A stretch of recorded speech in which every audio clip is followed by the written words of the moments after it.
Okay, not really a numbered sequence video for the go-kart today. We'll just, how about a little Blue Demon update, right? I'm at the point now where I'm nitpicking. Started running data cables, and I ran out of the braided stuff we use for the wiring for the water pump and stuff. So I went out and bought some more. Let me tell you, that same thing I told the guys down at the auto parts store, you can get that corrugated plastic stuff that just has a slit in it and you just push the wires in. When you zip tie it down, it crinkle crunches, it looks funky. Once you put zip ties on it, man, you know, when you take it off, you may as well throw it away. This stuff here is just killer looking. It looks nice. It's going to keep the wires from getting chafed and what have you, and protect them. Out the door, 24 bucks. So I'm going to have $50 worth of cool guy looking wire conduit. I'm going to put this on the leads as well. But, you know, it's like I told the guys at the store, I said, man, it's got $23 and change.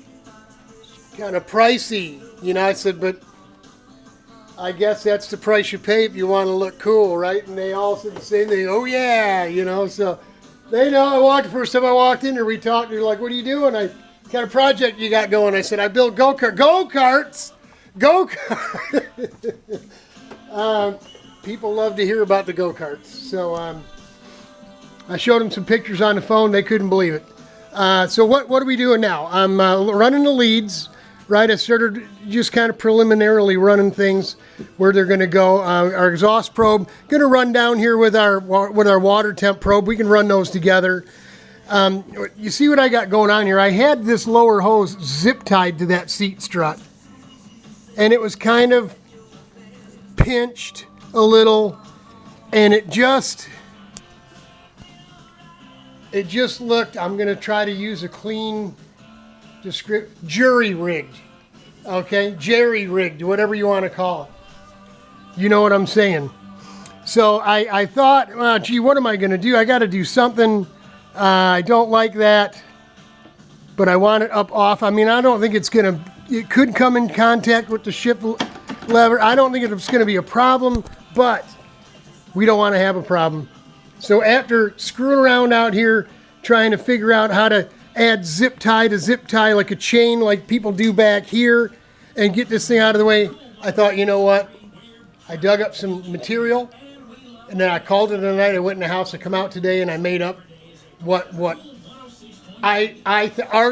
It's an RPM piece. Is it overkill? Absolutely. Absolutely. But you know what? I'm not going to have any trouble with that thing. What I did is I took a piece of tubing, this size tubing, I think it's 1 1/8 inch, cut it just less than half, not halfway through the middle, but off to one side.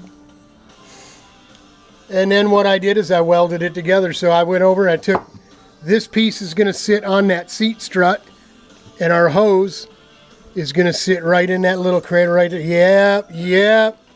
And then I was gonna hose clamp it on, but with that extra bar there, that support tube, right in the, let me see if I can just stuff you right in there, folks. There you go. It's kind of right in the way, right in that intersection here is where everything is coming together. So we'll probably end up using zip ties, but that's why I put the toolbox liner.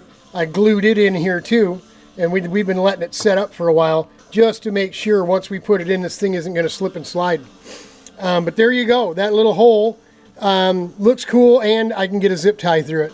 So I'm going to go ahead and put this thing in place, and maybe I'll bring you back for an update later on as we've updated our list. Oh, look, how did all these things get on the list? Well, we're running data leads. We're going to change those coil mounts. We're going to put these on instead. These are much stiffer. And because the other ones, I'm sorry, folks. Other guys, they may run their coil like this, but not me. I won't do it. Like I said, I'm used to putting it on my floor tray and running ground straps to everything. But we don't have a floor tray yet. We won't add it to the list yet, but we will end up putting a floor tray on this thing. So we're going to change the coil mounts. We're going to fill the water and then run and test both batteries, because we need to cycle the batteries about 3 times, they said. And I'll bring you that whole process as well. I got a really killer little charger, man. And these particular batteries have instead of hooking it up to here to charge it like you would on any other RC battery pack, you're gonna do this here. And what this does is it balance charges the battery. All the individual cells get on the readout on the battery charger. It'll tell you the level of juice in every one of the cells. It's really, really cool stuff. I use this, if you guys go back to the videos on the secret project of Johnny's, when we got the big battery packs like this for his fans, we had to do the balance charging. So super cool. We want to run 3, we'll run 3 cycles through them. So we'll run the battery down. We'll time how long. We'll just turn it on when it's fully charged, and let the water pump run. And we'll listen for any change in pitch. But every now and again, say probably every 15 minutes, I'll check running juice. How much juice is in it when it's running right from the get-go. And then we'll stop it every now and again and check juice level, because our pump will run all the way down to 9 volts before it just shuts off. I don't think we want our battery to go that low. I don't think they won't let you let each individual cell have less than, I think, 2.7, 3.2 volt per cell.